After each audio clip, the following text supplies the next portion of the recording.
Podcast. It's Big Podcast Playbook, the marketing podcast for podcasters. Meet the new podcast, same as the old podcast. I just changed the name. I'll be talking about that on a future episode. For now, though, I'm in the middle of a series. These are 8 things that Josh Spector says will help you find your voice. The first 7, available right now, bigpodcast.com/subscribe.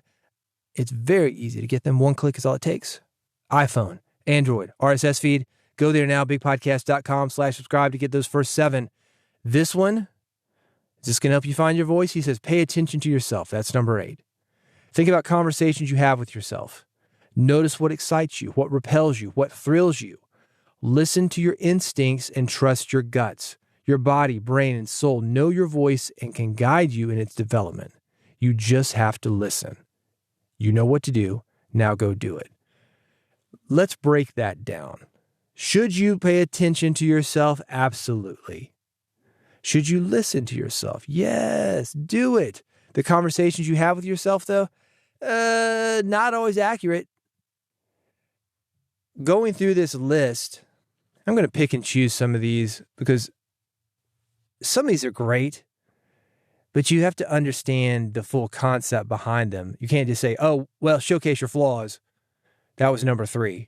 No, don't just showcase your flaws. People don't care about your flaws. Are they relatable? Yeah, maybe. Should you hide them? Probably not. Mention them. That way they're not going to come back because people will find them out if it's something bad, or they're going to be obvious to those people, even if you do try to hide them. Should you showcase them, though? Shine a spotlight on them? I don't know. It's what I call failure porn. I was so bad. I was living an awful life. I was on drugs. I was gay. I was a bad, bad person. Then I found Jesus, and now everything is okay. If you go to an evangelical church, you're going to hear that.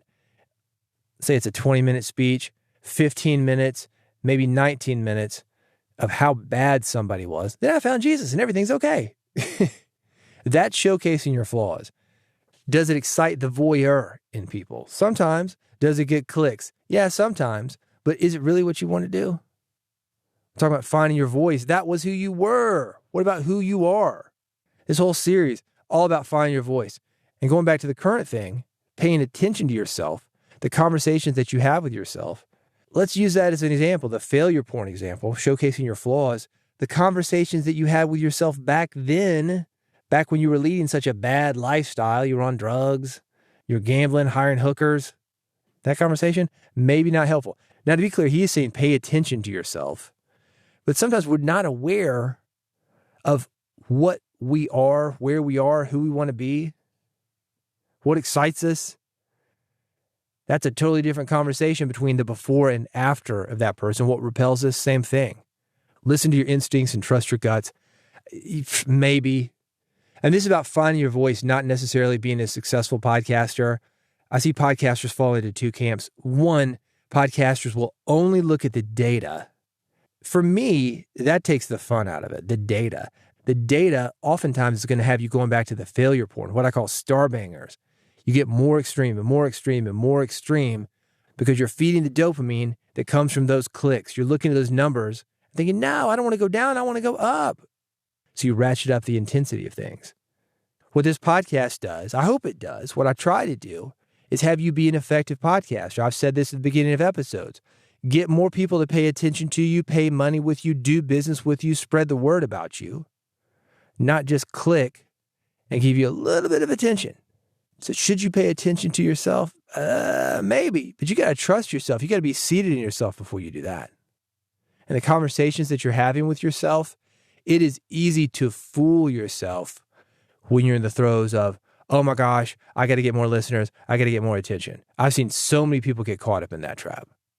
The way that I would suggest, if you want to find your voice, figure out what success means to you. Set a boundary for yourself and get clear on things. He says, notice what excites you, what repels you, what thrills you. That's not necessarily a dopamine hit. That's short-term stuff. And yeah, maybe it feels good, but what's going to make you feel good in the long term? Don't think about this episode. Think about the episodes that you've got a year from now. Think about 5 years worth of episodes. Could you do your podcast 2 to 3 years? Are you ready for that level of commitment? Those are the things to pay attention to. That's not necessarily what you're thinking in this moment because it is difficult. It is difficult to show up and have people ignore you and to keep showing up when it feels like nobody cares. This is how it works, though. I've seen it every single time. I'm not saying you're going to be a world famous star. I'm not saying you're going to be a household name. But if you keep showing up, you will find your audience. And if you keep showing up, you do these things that I've talked about on this series. And some of it I agree with Josh on. A lot of it I don't. But if you do what I've talked about, either Josh's suggestions or my own variations of those suggestions, you are going to find not only your voice, but you're going to find your audience. You're also going to find respect from that audience because they see you showing up. You want more thoughts on this?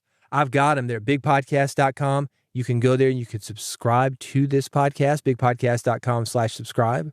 I got 3 buttons for you, one for Android, one for iPhone. One is an RSS feed. You may have noticed I've changed the name of this podcast. This is the 4th episode of the new podcast. Same as the old podcast, but a different name, Big Podcast Playbook. Why did I do that after 700 something episodes? I'm going to talk about that in the next couple of episodes. Why do that? And why do it now? You might have been thinking about a rebrand. Should you do it now? Maybe. We're going to dive into it on the next episode. If you don't want to miss it, yeah, you know what to do. Bigpodcast.com/subscribe. Go there right now. Click the button that corresponds with how you listen to a podcast, and I will see you on the next episode of Big Podcast Playbook.